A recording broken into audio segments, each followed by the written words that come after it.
November 1892, Pennsylvania. The cold that night didn't just bite the skin.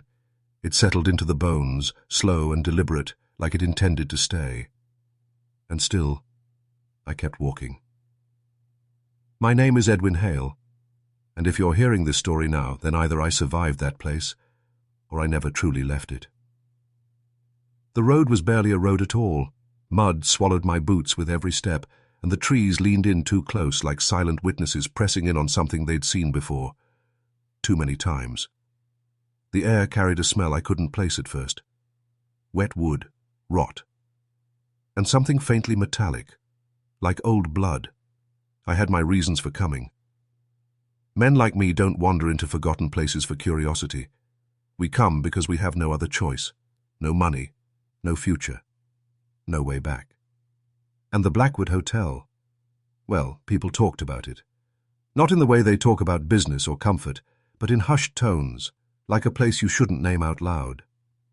They said guests never complained, because guests never returned. At first, I thought it was superstition. By the time I saw it, I wasn't so sure anymore. The hotel rose out of the darkness like it had grown there, crooked, towering, unnatural. Its shape didn't quite make sense, as if parts of it shifted when you weren't looking directly at them. No lights burned in the windows, yet I could feel it. Something inside, watching, waiting. I stepped onto the porch. The wood creaked under my weight. Then, the door opened, on its own. No wind, no sound. Just movement. Slow, intentional, like an invitation or a warning. I should have turned back. God help me. I should have run. But I didn't. I stepped inside. The warmth hit me first. Not comforting warmth. Heavy, stale, breathing. The kind of air that felt like it had already been inside someone else's lungs. And then, that feeling. The unmistakable certain.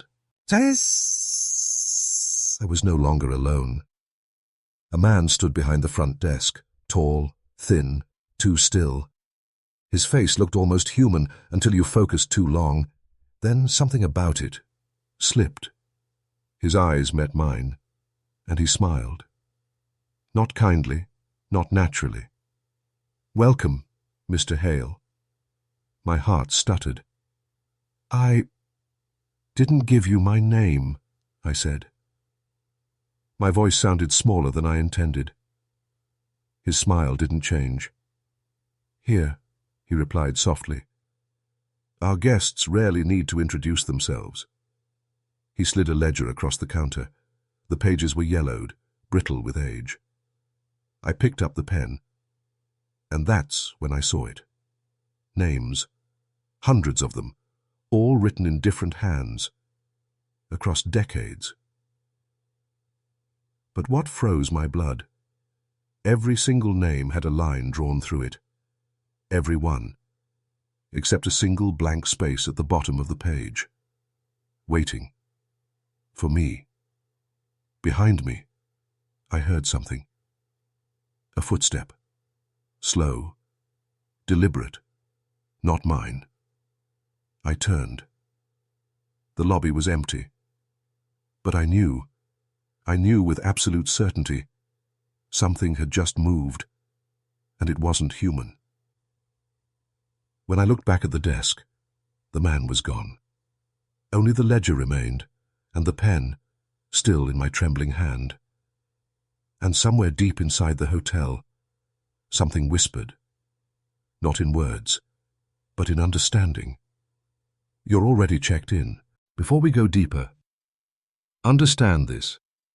This story isn't for everyone. If you're still here, you're one of the few who can face what America buried. Subscribe now, and tell me in the comments, what state are you listening from? And would you dare hear this story from your own backyard? I should have left.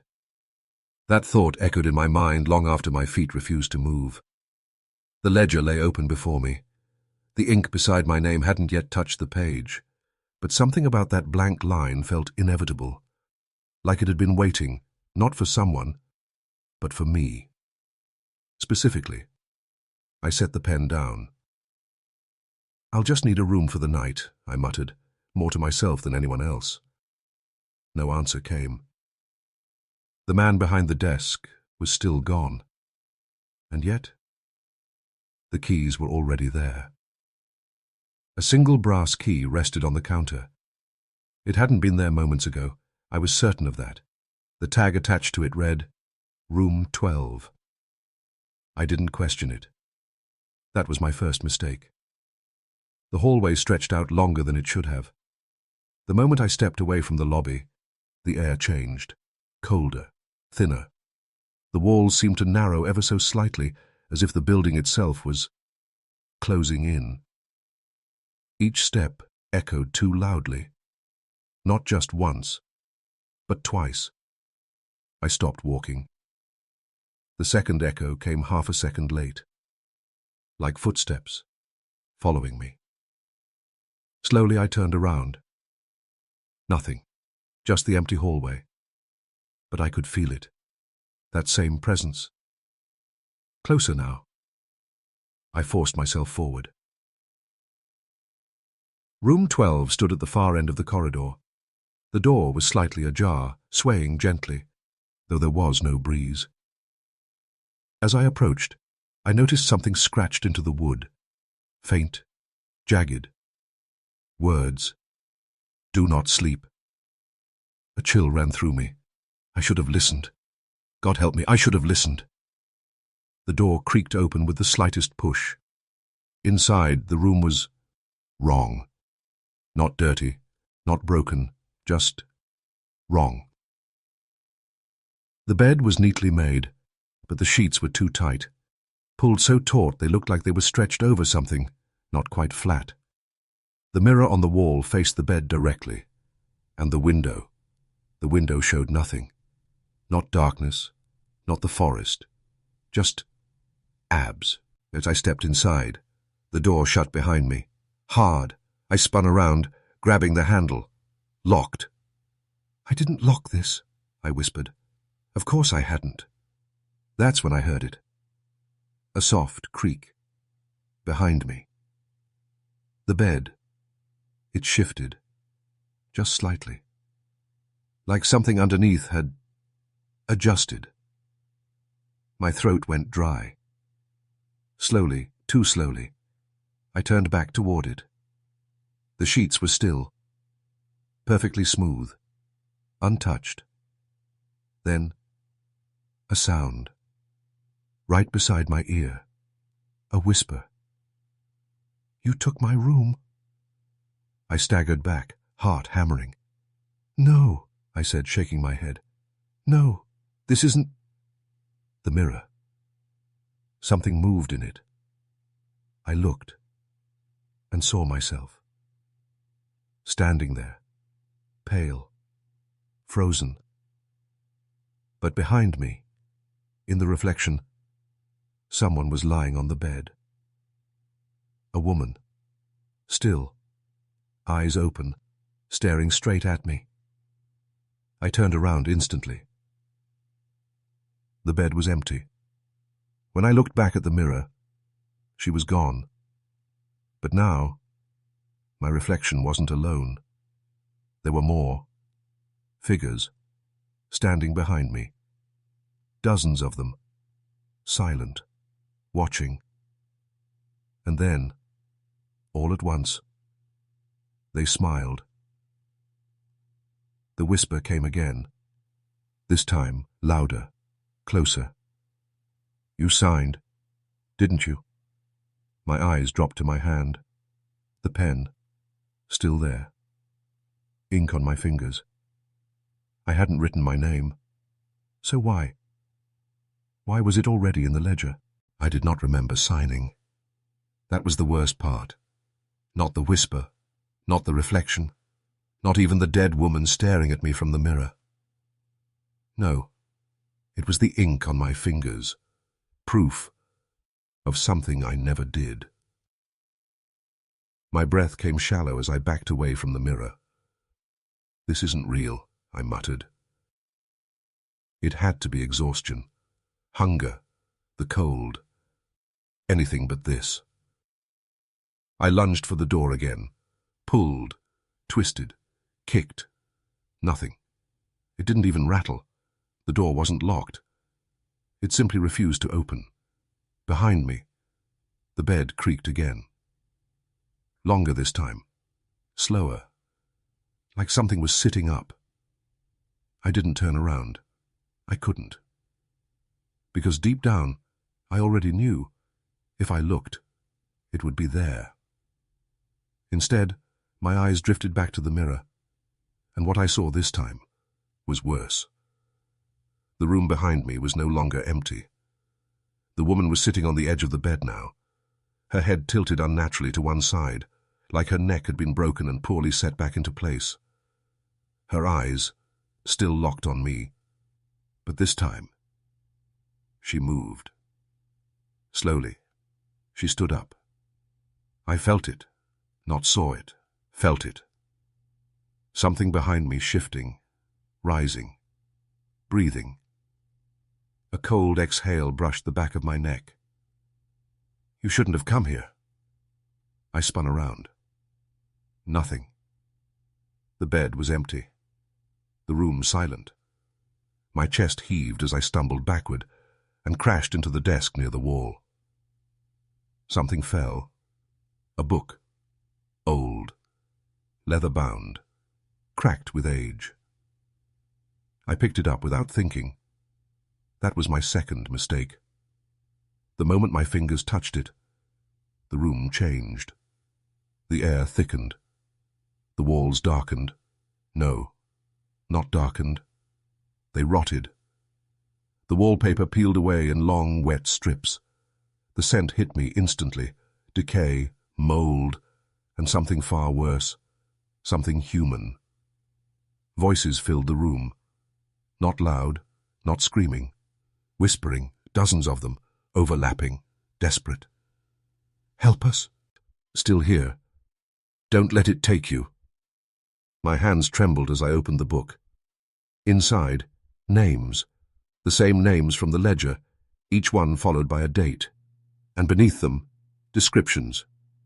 Eleanor Whitmore, 1873, refused to leave her room. Found unresponsive. Body, incomplete. My stomach twisted. I flipped the page. Thomas Briggs, 1881. Attempted escape. Found in hallway. Eyes removed. Another page. Another name. Margaret Dunn, 1890. Claims the mirror speaks. Began speaking back. Voice not her own. The pages grew worse. More violent. More wrong. Until I reached the final entry. My hands froze. Edwin Hale, 1892. No description. Not yet. The ink below my name was still wet. Something dripped onto the page. I looked up. The ceiling was bleeding. Dark liquid seeped through the cracks above, dripping slowly, directly onto my name. And then the whisper returned.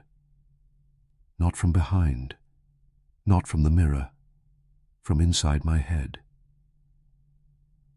You're not reading it. A pause. You're writing it.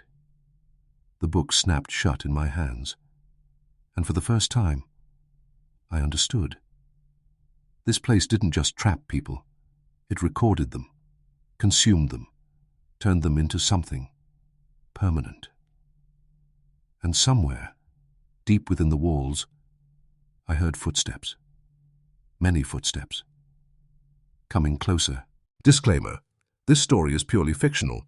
Any resemblance to real people, places, or events is entirely coincidental. Chapter 4. The ones in the walls. The footsteps were real.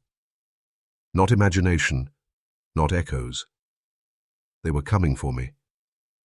At first, they were distant, like someone walking down a long corridor, but within seconds, they multiplied. 2, 5, 10, dozens. All moving at once, all heading toward my room. My chest tightened as I backed away from the door. No, no, no. The book slipped from my hands, hitting the floor with a dull thud. The whispers inside it grew louder, as if angered. He knows. Too soon. Don't let him leave. The walls creaked. Not like wood, like something breathing. I turned slowly, and that's when I saw it. The wallpaper was moving. Not falling, not peeling, moving. It bulged outward in slow, uneven pulses, like something behind it was pressing forward, trying to get out. A shape formed. A hand. Long fingers pushed against the wall from the inside, stretching the paper thin. The outline of nails dragged slowly across it. Scrape! I stumbled back. Stay back! Another hand appeared, then another. Soon the walls were covered in them, dozens of hands, pushing, scratching, reaching, and then faces. Distorted, half-formed faces pressed through the surface, their mouths opening unnaturally wide, yet no sound came from them. Their eyes. God. Their eyes were gone. The footsteps outside stopped. Right outside my door, silence. Then, a single knock. Knock. My heart nearly stopped. Mr. Hale. The voice from the lobby. Calm, polite. Your stay has only just begun. I didn't answer. I couldn't. The door handle began to turn. Slowly. Behind me, the walls grew more violent. The hands started breaking through. Not fully, but enough. Fingers tore through the wallpaper, stretching into the room, grasping blindly, desperately. One of them brushed my coat, ice cold. Wet. I recoiled, slamming into the mirror, raw, and froze. The reflection was different again. This time, I wasn't alone. The room behind me, inside the mirror, was full, completely full. Dozens of people, men, women, children, all standing silently, all staring at me, their skin pale, their eyes hollow, their mouths stitched shut with black thread. And in the center of them, the woman from the bed. She stepped forward. In the reflection, she raised her hand and pointed directly at me. The stitched mouths of the others began to twitch, strain, stretch. And then, they started tearing open, one by one. Blood poured down their chins as their lips split apart. And finally, they screamed. Not in the room, not in reality, only in the mirror. A silent scream that I could still hear. The door burst open. I turned, but no one stood there. The hallway was empty. The footsteps, gone. The walls, still. Everything, stopped. As if nothing had happened. As if I had imagined all of it. Except the handprint on my coat. Wet, dark, and slowly sliding downward. Chapter 5. The Man Who Built Hell. I didn't wait. The moment the door opened, I ran. The hallway stretched endlessly before me, longer than before. The air felt heavier now, like the hotel was aware of me, and displeased. My footsteps echoed. Once, twice, and then again. Not mine. I didn't turn back this time. Fear had sharpened into instinct. Run. At the end of the corridor, I saw a faint glow. A door, slightly open. Warm light spilling out. I rushed toward it and pushed it open. Inside, a study. It felt different. Not safe, but calmer. Like stepping into the eye of a storm. Shelves lined the walls, filled with books and old records. A fireplace crackled softly, casting long shadows that danced like something alive. And in the center, a desk. On it sat a portrait. I approached slowly. A man stared back at me from the painting. Sharp features, hollow eyes, a smile that didn't belong to a living soul. Beneath it, a name was carved.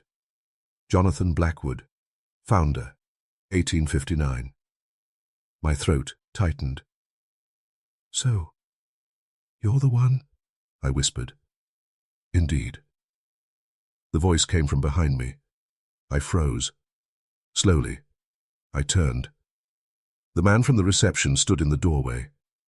But now, he looked different. Taller, thinner, less human. His face stretched slightly, like skin pulled too tight over something trying to change shape beneath it. His eyes, completely black. "You've made progress, Mr. Hale," he said calmly. "Most guests don't get this far." "What is this place?" I demanded, my voice shaking despite my effort to control it. "What do you want from me?" He stepped inside. The fire flickered violently as he passed. "This place, Bidder," he said, glancing around, "is a sanctuary." I let out a bitter laugh. "Sanctuary? People die here." "No," he corrected softly. "They remain." The word hit differently.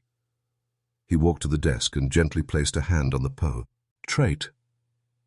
For a long time I feared death, feared being forgotten, erased. His fingers traced the frame. So I built something that could not forget. My stomach dropped. "The hotel," I whispered. He smiled. Wider this time. Too wide. "Yes. The Blackwood Hotel does not kill its guests, Mr. Hale." He looked at me, directly, deeply. "It preserves them." A cold wave rushed through my body. "All those people," I said slowly. "The voices, the walls." "They are still here," he replied. "Every thought, every fear, every memory." "Trapped?" I asked. He tilted his head. "Recorded." The word echoed in my mind, like the book, like the ledger. "You're insane," I said. "No," he whispered. "I am eternal." The fire suddenly died. Darkness swallowed the room. Only his eyes remained visible, two black voids staring into me. "And now," he continued softly, "so are you." Something moved behind me. I turned. The shelves. They weren't filled with books. They were filled with faces, pressed into the wood, watching, waiting. And one of them was mine. Chapter 6. No way out. My face. On the wall, watching me. I stumbled backward, my breath breaking into sharp, uneven gasps. No, that's not possible." But it was. The wooden surface rippled slightly, and the face embedded within it, my face, blinked. Slowly, deliberately. "Do you see now?" Blackwood's voice slithered through the darkness behind me. "You are already becoming part of it." I spun toward him. "You're lying," I snapped. "This is some kind of trick, some illusion." His silhouette didn't move, but I felt him smile. "If it comforts you to believe that," he said softly, "then by all means, continue believing." The room shifted. The walls groaned, stretching outward, then inward again, like lungs drawing breath. The shelves twisted, the faces within them pressing harder against the wood, silent screams frozen in place. "I'm leaving," I said, more to convince myself than him. I bolted for the door. This time, it opened. Hope surged through me as I ran into the hallway. But something was wrong. The hallway was different, longer, darker. The doors on either side were gone, replaced by blank walls. No, not blank. They were moving again. Figures writhed beneath the surface, shifting like something trapped just beneath thin ice. Their shapes stretched unnaturally, limbs bending the wrong way, faces sliding across the walls as if searching. For me. I ran faster. My footsteps echoed. Once, twice, 3 times. Too many. They were running now, behind me, matching my pace. I didn't dare look back. At the end of the corridor, stairs. I took them 2 at a time, nearly slipping as I climbed, up higher. Anything to get away. The second floor was worse. The air was colder. Dead. The hallway here was lined with doors again, but they were all slightly open, each one revealing darkness inside. As I passed the first, something moved within it. A hand reached out, grabbing at the air. I kept running. Another door, another movement. Whispers spilled out of every room now. "Don't go. Stay with us. It hurts less when you stop." "Shut up!" I shouted, covering my ears. But the voices didn't stop. They got louder, closer. Then, a door slammed shut behind me. Then another, and another. Bang, bang, bang. Every door along the hallway began closing one by one, trapping me, guiding me, toward the end. The final door stood there, closed, waiting. The whispers stopped. Silence returned. My hand trembled as I reached for the handle. I didn't want to open it, but I knew. I had no other choice. Slowly, I turned it. The door creaked open. And what I saw inside wasn't a room. It was the lobby, the same lobby I had entered hours ago, the same desk, the same shadows. And behind it, Jonathan Blackwood, waiting. "You see," he said gently, "there is no upstairs, no downstairs, no escape." He leaned slightly forward. "Only deeper." Behind me, the hallway vanished. There was no door anymore, no stairs, no way back. Only the lobby, only him. And on the desk, the ledger, open, my name written clearly at the bottom. This time, there was something beneath it. Words. My fate. But I hadn't read it yet. And something inside me whispered, "Don't." Chapter 7. The Fate Already Written. I didn't want to read it, but my eyes refused to look away. The ledger lay open before me, its pages trembling slightly, as if breathing. My name stared back at me. Edwin Hale, 1892. Below it, fresh ink, still wet. My hand moved on its own. Slowly, I leaned closer, and I read. Arrival confirmed. A pause. My heart pounded. Subject exhibits resistance. My throat tightened. Progression inevitable. "No," I whispered.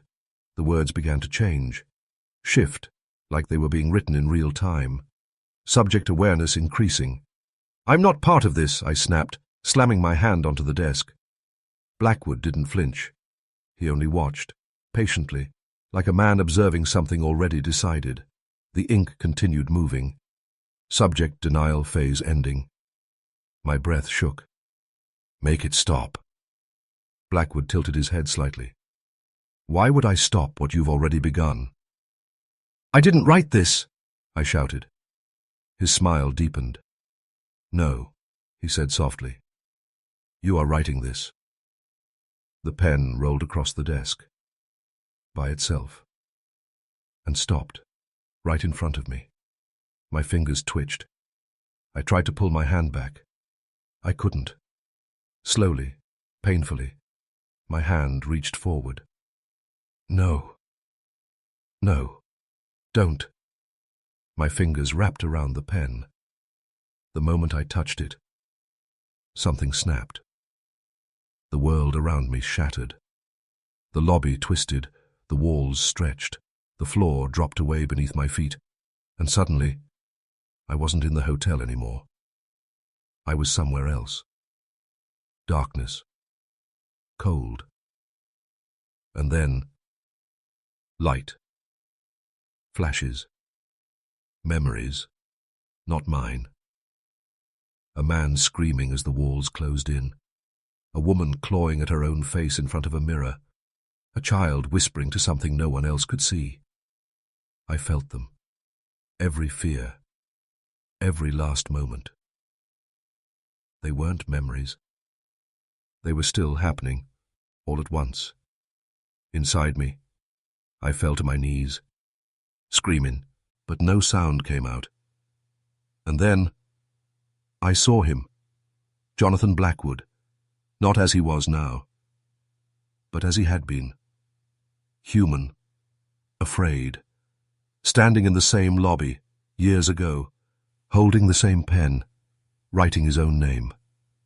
My blood ran cold. "You," I whispered. He looked at me, through time, through memory, and smiled. "You understand now." The visions shattered.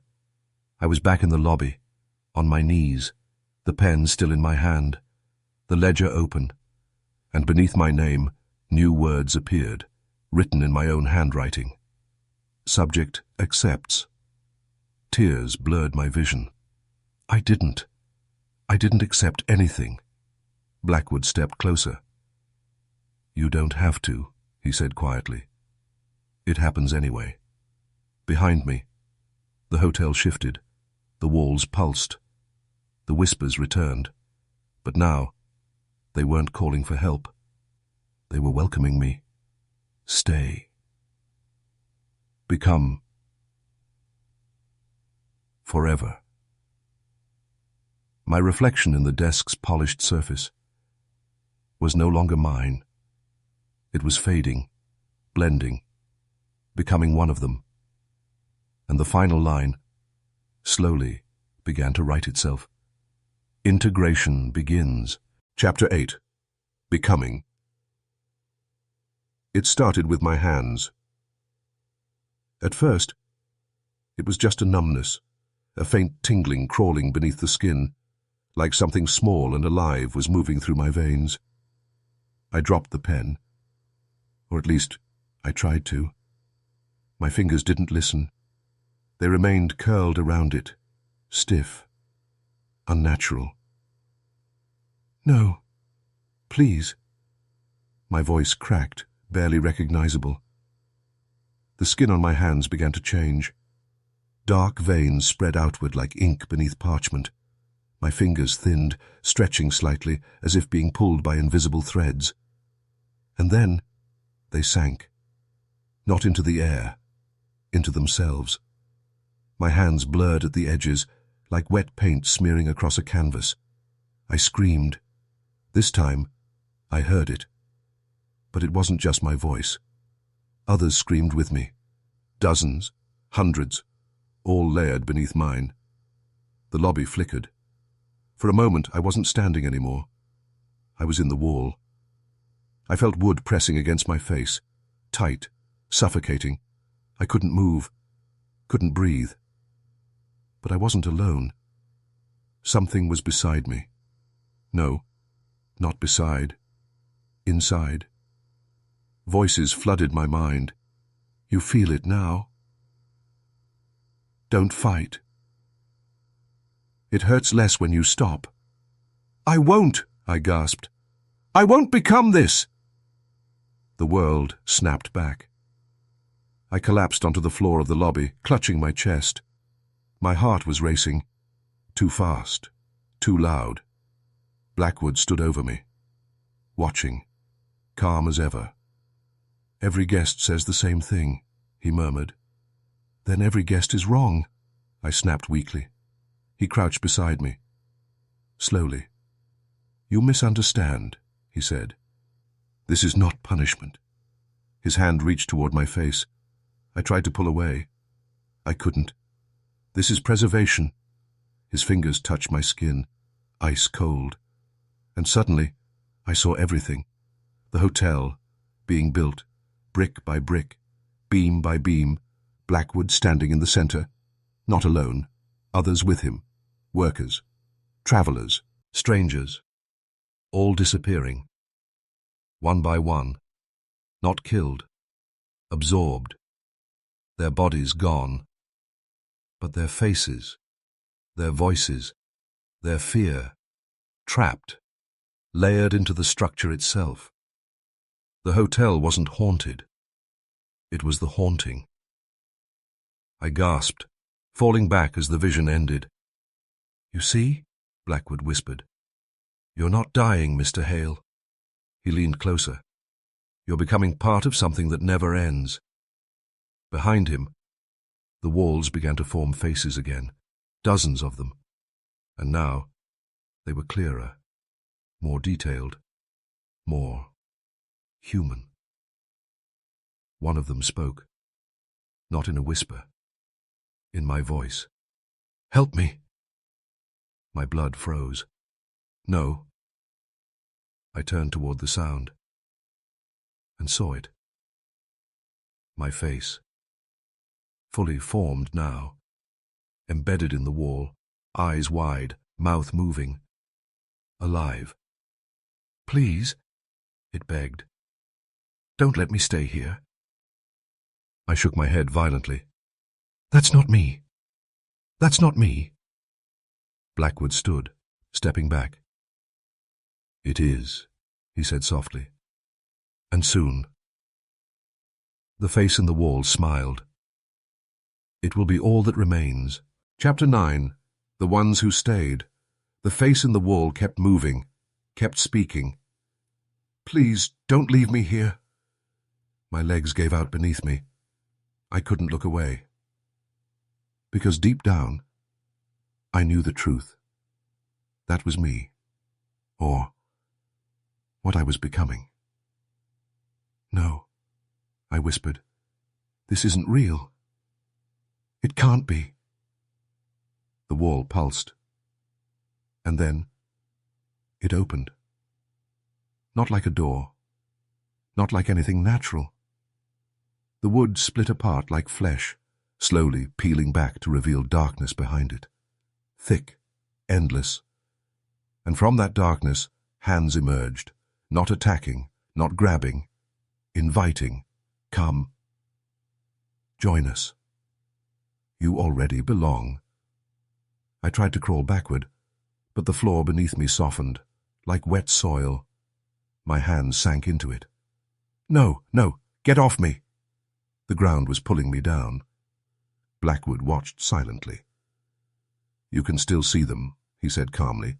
"That means you're not fully integrated yet." "Then stop it!" I screamed. "Pull me out of this!" He shook his head slowly. "I cannot stop what you have already become." The darkness inside the wall shifted. Shapes moved within it. And then they stepped forward, one by one. The others. The trapped. A man with hollow eyes, his jaw hanging loose as if broken. A woman clutching her chest, her fingers sunk deep into her own skin. A child, smiling. But his face twisted, stretched too wide. They weren't ghosts. They were remnants, fragments of people. Preserved. Watching me. Waiting. The woman stepped closer. "I tried to leave," she said softly. Her voice cracked like dry wood. "It doesn't let you." The man followed. "It learns you," he whispered. "Your fears, your thoughts." The child tilted his head. "And then it becomes you." I shook my head violently. "No. I won't stay here. I won't." Suddenly, they all went silent. Their eyes shifted. Not at me. Behind me. My blood ran cold. I turned slowly. Blackwood stood there. But something about him had changed. He wasn't solid anymore. His form flickered, like smoke trying to hold a human shape. And behind him, the hotel itself moved. The walls bent inward. The ceiling stretched higher. The entire structure shifted. Alive. "You still think I control this?" Blackwood asked quietly. His voice sounded different now, less certain. "I don't." The floor beneath me sank further. My legs disappeared into it. Panic surged. "Then what is this place?" I shouted. Blackwood looked up. Not at me, at the hotel. And for the first time, he looked afraid. "It," he whispered, "is older than me." The walls screamed. Not whispers, not echoes. A single, deafening sound. Like thousands of voices merging into one. And then, everything went dark. Except a single thought. Not mine. Something else. Something ancient. Something hungry. "You're almost ready." Chapter 10. The thing beneath the hotel. Darkness. Not the kind you see at night. Not the absence of light. This was something else. This darkness had weight. It pressed against me, wrapped around me, breathed with me. And then it spoke again. "You are almost ready." The voice wasn't loud. It didn't need to be. It wasn't outside me anymore. It was inside my mind. "What are you?" I whispered. For a moment, there was silence. Then, the darkness moved. Shapes began to form around me. Not clearly, not fully, but enough. I saw the outline of something vast, endless, not a body, not a creature, a presence. Stretching far beyond the walls of the hotel, beyond the forest, beyond the land itself. "You built this place," I said weakly. "Didn't you?" The answer came slowly, deliberately. "No." A pause.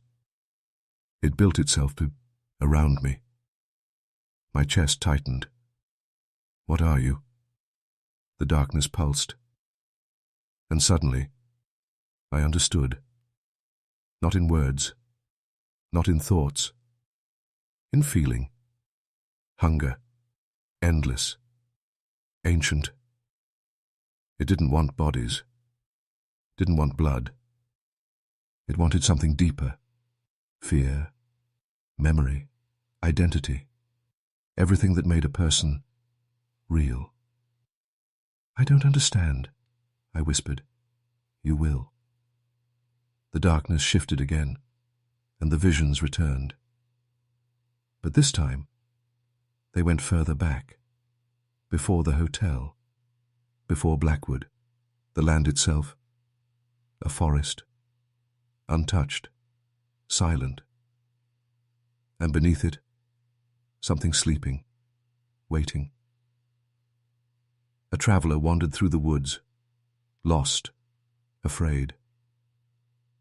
He heard whispers, felt something watching him, and then he vanished. No body, no trace, only silence. More came after him, dozens, hundreds. The forest fed on them slowly, over years, until Blackwood arrived, desperate, terrified of death, and the thing beneath the forest answered, "Give me what I crave, and I will give you what you seek."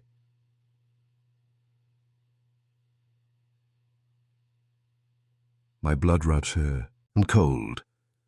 "He made a deal," I whispered. The darkness pulsed. He gave me minds, and I gave him eternity. The hotel flashed into existence, built over the heart of that thing, a feeding ground, a machine, turning people into pieces. "And me?" I asked, my voice breaking. "What happens to me?" Silence. Then, you become. The words echoed endlessly. You remember. The pressure increased. You feed me. I screamed. No, I won't be part of this.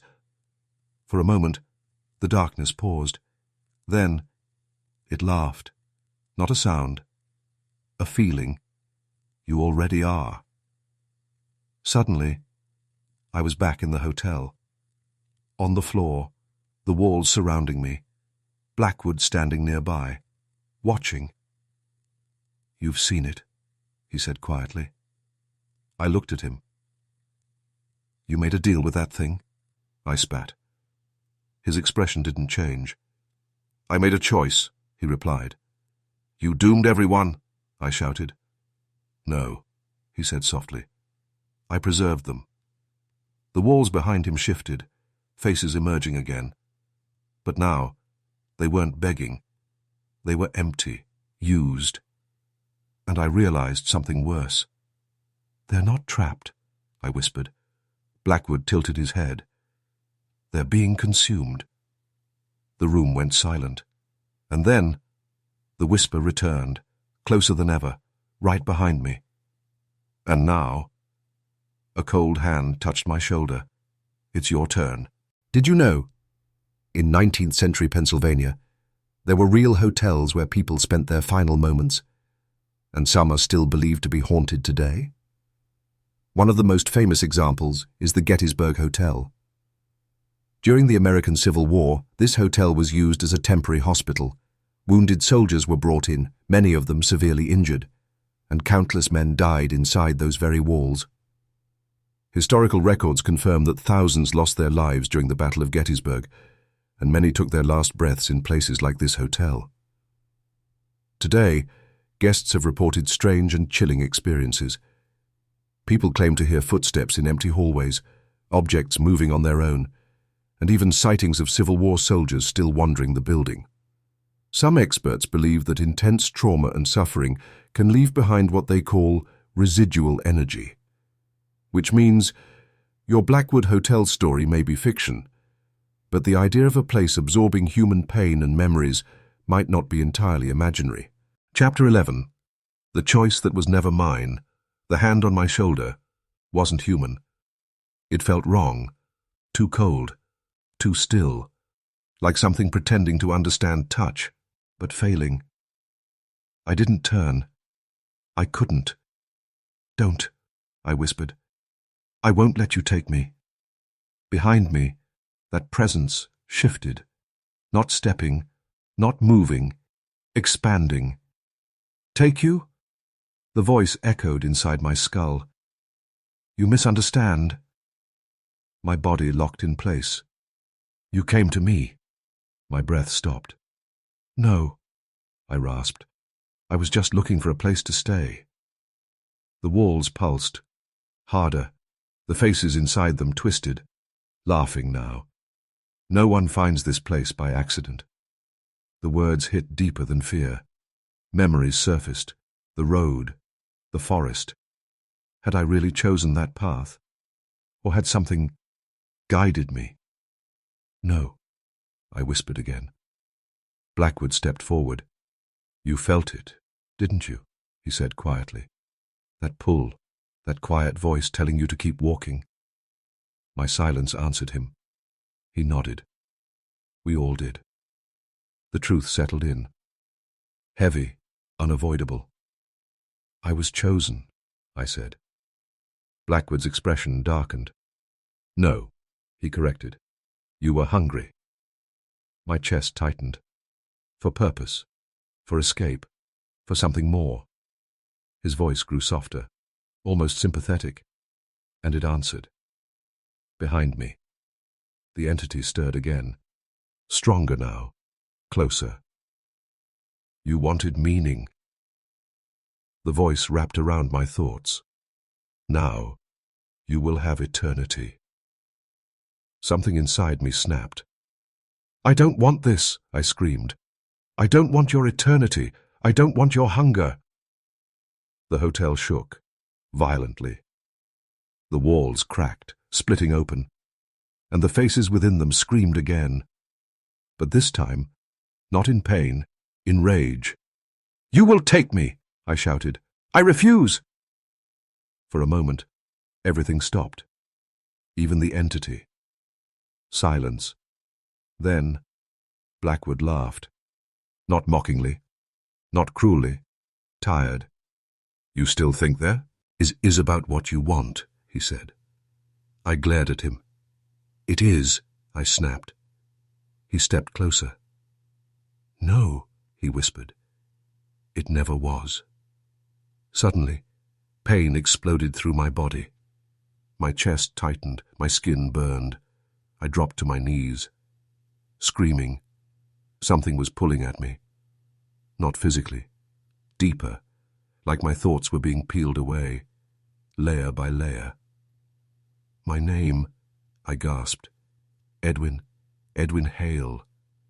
The words felt distant, unfamiliar. The walls leaned inward. The faces watched. Hungry. Names fade. The entity's voice again. Identity dissolves. My vision blurred. "I won't forget. I won't." A pause. Won't. What was I saying? Who was I? Panic surged. Real panic. Nothing came out. My name. I couldn't remember it. Blackwood knelt beside me. "Now you understand," he said quietly. "This is the final step." The hotel breathed in, deep, and I felt it, pulling me in with it, becoming part of it. My thoughts slowed, faded, until only one remained, a single, distant realization. This was never a place. It was a process, and I was almost complete. The entity whispered one last time. "Welcome." Chapter 12. What remains? Silence. Not peace. Not calm. Just absence. There were no thoughts, no memories, no pain, only awareness. I did not breathe, did not move, because I no longer had a body. At first, there was nothing. Then slowly, something returned. Not identity, not a name, just fragments. A feeling, cold, endless. And then, voices. Another one. "He's awake. He can hear us." They surrounded me. Not outside. Inside. I felt them. Dozens of minds brushing against mine. Broken. Incomplete. "What is this?" I tried to say. But there were no words. Only intention. And somehow, they understood. "You're new," one of them whispered. The voice didn't come from a mouth. It formed directly inside me. "Where am I?" I asked, or thought. A pause. Then, a response. "You're everywhere." And suddenly, I saw. Not with eyes, but through everything. The walls, the floors, the ceiling. I was inside them, part of them. I could feel the wood stretching, the air shifting, the weight of the building itself. The Blackwood Hotel. I was inside it. No. Worse. I was part of it. Panic surged, but it was distant, muted, like emotion filtered through something else. "I need to get out," I thought desperately. Laughter echoed. Not cruel, not kind. Just tired. "You can't," another voice said. "None of us can." Fragments of memory flashed. A name. Ed. Ed. It slipped away. Gone. "Who am I?" I asked. Silence followed. Then, a whisper. You were someone. The answer hit harder than any pain. Were. Not anymore. Time passed. Or maybe it didn't. Time didn't feel real anymore. Then, suddenly, something changed. A vibration. Footsteps. New. Alive. Entering the hotel. Every part of me felt it. The others stirred. Another guest. Fresh. Aware. A strange feeling rose inside me. Hunger, not for flesh, not for blood, for something deeper. Thoughts. Fear. Identity. No, I whispered. I won't.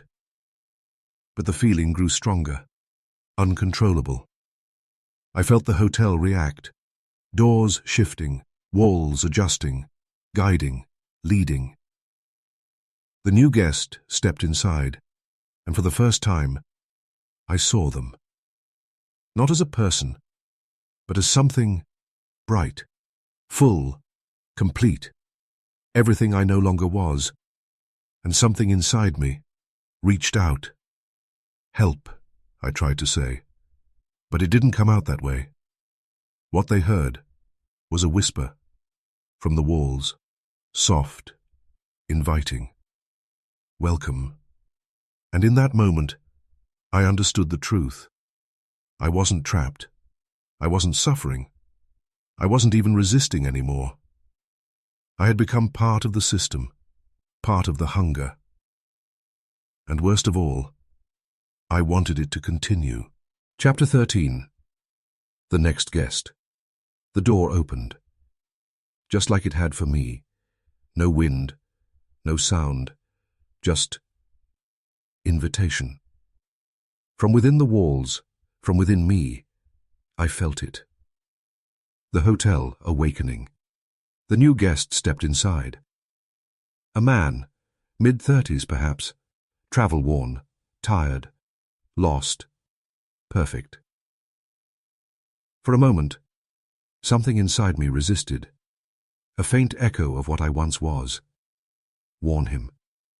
Leave, I tried to whisper, but the hotel twisted my intent.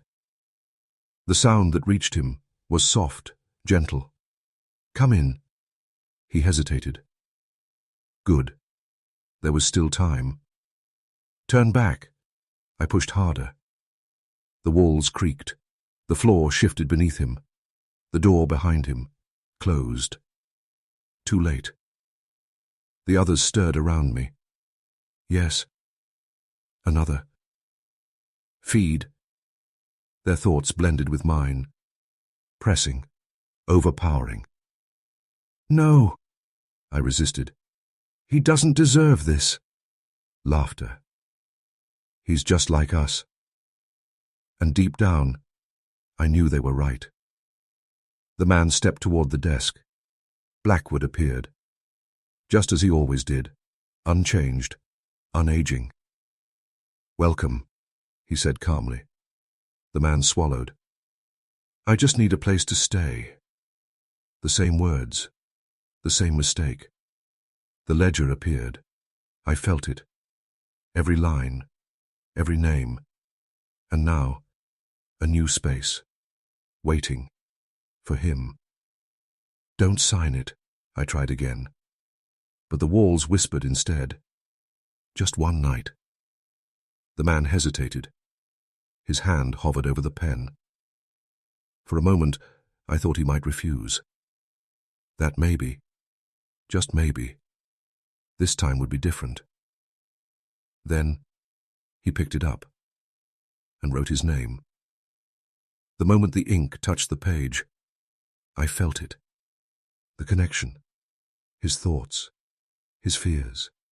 His memories. Flooding in. Fresh. Warm. Alive. And something inside me shifted. The hunger surged, stronger than before. I tried to hold on to that last piece of myself. But it was slipping, fading, drowning beneath something far more powerful. The man looked around, nervously. "I feel like I'm being watched," he said. Blackwood smiled. "You are." The lights flickered. The hallway stretched. The process began. And this time, I wasn't the victim. I was part of it, guiding it, shaping it. The walls moved. Doors shifted. Room 12 opened slowly, waiting for him. I felt his fear. Sharp, bright, delicious. "No," I whispered weakly. But the whisper that reached him was not mine.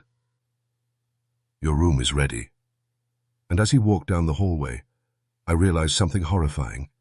I was no longer trying to stop it. I was helping it. And worse, I didn't want to stop anymore. Chapter 14. The Last Piece of Me. I could still remember. Not clearly, not completely, but enough. Enough to know I wasn't always this. There was a name, a life, a past, something human.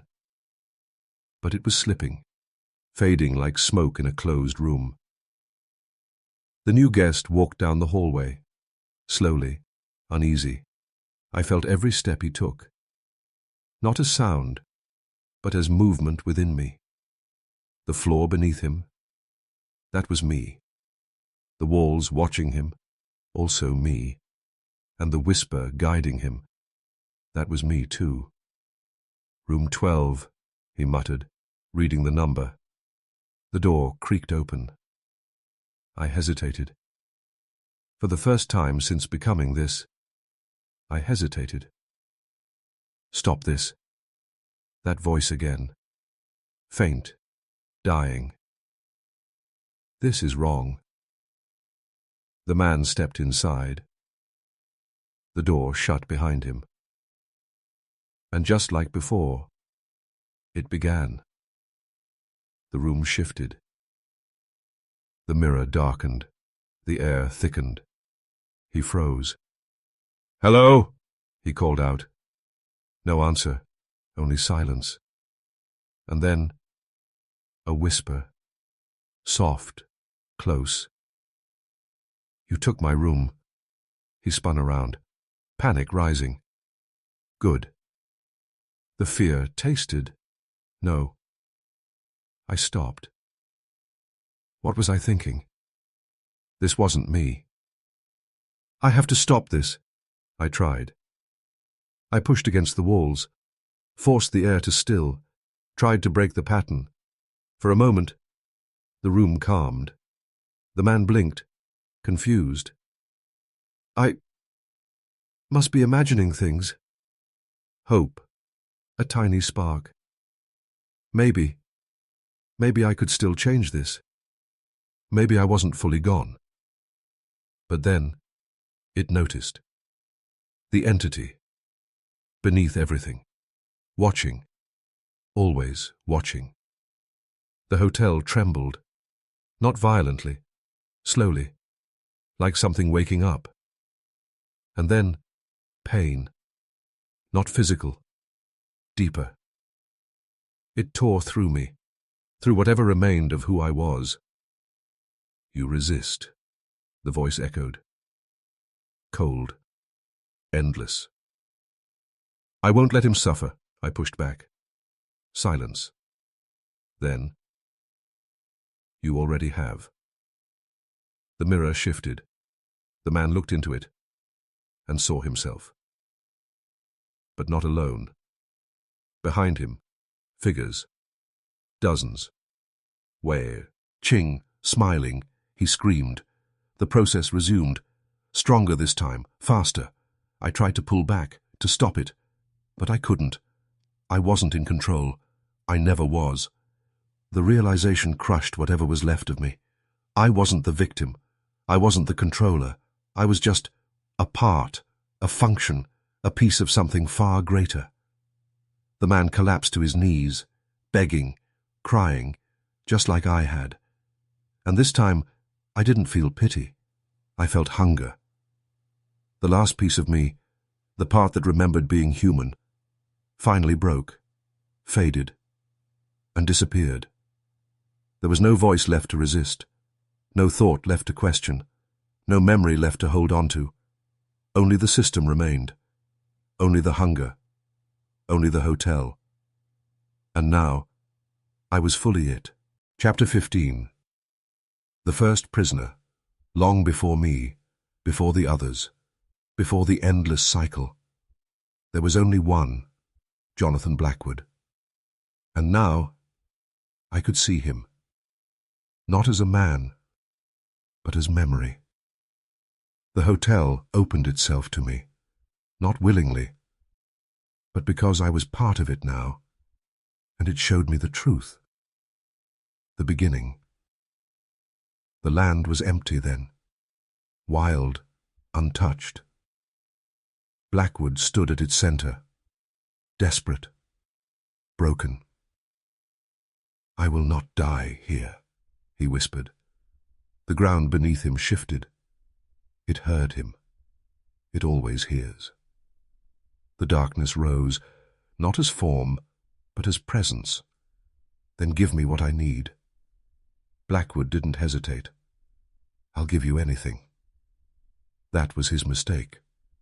The first of many. The hotel was built quickly after that. Too quickly. Workers came, strong men, hard men. None of them left. At first, Blackwood pretended not to notice. The missing tools. The silence. The way the walls felt. Thicker. But then, he heard it. Whispers. From inside the building. "Help us! Let us out!" He tried to run, but the forest had changed. There was no way out anymore. The hotel had already taken root, and so he stayed. At first, he told himself it was control. "I can manage it," he said. "I can feed it. Carefully." Travelers came. They always came, and one by one, they disappeared. Blackwood stopped questioning it, stopped resisting, stopped caring. Until the day came when there was no one left. No guests, no workers, no voices, only silence. The hotel grew restless. Hungry. Blackwood felt it. The same pull, the same pressure, the same voice. "You promised." Fear returned. Real fear. "I gave you everything!" he shouted. The walls shifted. The darkness rose. Closer. "Not everything." Blackwood stumbled back. No, you can't mean—" The floor gave way beneath him. He fell. Not into darkness. Into it. Endless, cold. And for the first time, he understood. The deal was never about control. It was about consumption. He wasn't the master. He was the first course, the first mind, the first memory, the foundation. The hotel didn't belong to him. He belonged to the hotel. The vision shattered. I returned to the present, to the walls, to the hunger, and I felt him. Still here, still aware, not as a man, but as something broken, something ancient. "Now you see," his voice echoed faintly. Not calm anymore. Not in control, just tired. We were never different, you and I. For a moment, something stirred inside me. Not humanity. Recognition. We were all the same. All part of the same beginning. The same end. The same endless cycle. And now, I understood the final truth. No one owns the hotel. No one escapes it. Not even the man who built it. Chapter 16. When the hotel became God, something changed. Not suddenly, not violently, slowly. Like something learning. The hotel had always been alive, always hungry. But now, it was becoming aware. Not just of its guests, not just of its victims, of itself. I felt it, because I was part of it. The walls no longer just reacted, they anticipated. The doors didn't just trap, they chose. The whispers didn't just repeat, they adapted. And worst of all, it no longer needed Blackwood. I felt him, fading. That ancient presence of his, once strong, once central, now dissolving. You feel it too, don't you? His voice echoed weakly. There was no answer, because there was no need. He was no longer important. None of us were. We were tools, steps, food. And now, the system had evolved beyond us. The hotel shifted, not inside, outside. The walls stretched outward. The foundation sank deeper into the earth, and something impossible happened. The forest around it changed. Paths began to form where none existed. Roads that weren't on any map. Leading, always leading, to the hotel. More people would come now. Not by accident, not by chance, but by design. The entity beneath no longer waited. It reached, and I felt it, extending beyond the hotel, touching minds, whispering into thoughts, drawing people in from miles away, desperate people, broken people, hungry people, just like I once was. A realization formed. The hotel wasn't a place anymore. It was a force, a system spreading outward, growing, feeding, endlessly. And then, something else happened. Something worse. The walls around me shifted, and I saw beyond the hotel. Not physically, but through awareness. Other places, other structures, empty buildings, abandoned homes, changing, breathing, becoming. The horror spread. The entity was no longer contained. It had learned. It had adapted. It had multiplied. And we, the trapped, the consumed, we weren't just victims anymore. We were seeds, pieces of it, planted into new places, expanding the hunger.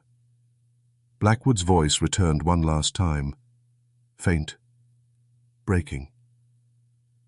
I thought I created it. Silence. But I only helped it grow. And then, he was gone. Completely. No trace. No presence. Even his memory. Erased. And I no longer remembered being human, no longer cared, no longer resisted. I was part of something far greater, something unstoppable, something eternal. And somewhere far away, I felt it again. A new mind, a new traveler, hearing the whisper, feeling the pull, taking the first step toward us. Chapter 17. There is no ending. You think this is where it ends. It doesn't. There is no final chapter, no escape, no resolution. Because the story was never about Edwin Hale, or Jonathan Blackwood, or even the hotel. It was always about you. Yes, you, the one listening, the one reading, the one who made it this far. Because now you understand. Not everything, not fully, but enough. You've imagined it, seen it, felt it. And that's all it needs. Because the moment you understood, even slightly, it found you, not physically, not yet, but mentally, a seed planted quietly, somewhere deep in your thoughts. Have you noticed it yet? That faint curiosity, that strange pull, the idea that maybe, just maybe, places like this exist, that somewhere, hidden from maps, forgotten by time, there is a building waiting, not abandoned, not empty, just patient. And now, you know how it works. Desperation, curiosity, need, that's all it takes. Maybe one day, you'll be traveling, lost, tired, and you'll remember this story. You'll laugh it off, call it fiction. But then, you'll see it.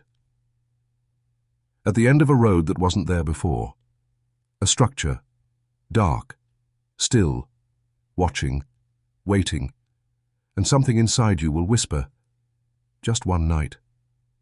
And maybe you'll hesitate, maybe you'll even turn away. But if you don't, if you step inside, then you'll understand the final truth. Not as a reader, but as part of the story. Because the Blackwood Hotel is no longer just in Pennsylvania. It's no longer just a place. It's an idea, a system, a hunger that spreads through minds before it ever takes bodies. And once it reaches you, it never really lets go. Even now, as you finish this final line, somewhere, deep inside your thoughts, a whisper forms. Soft, familiar, waiting,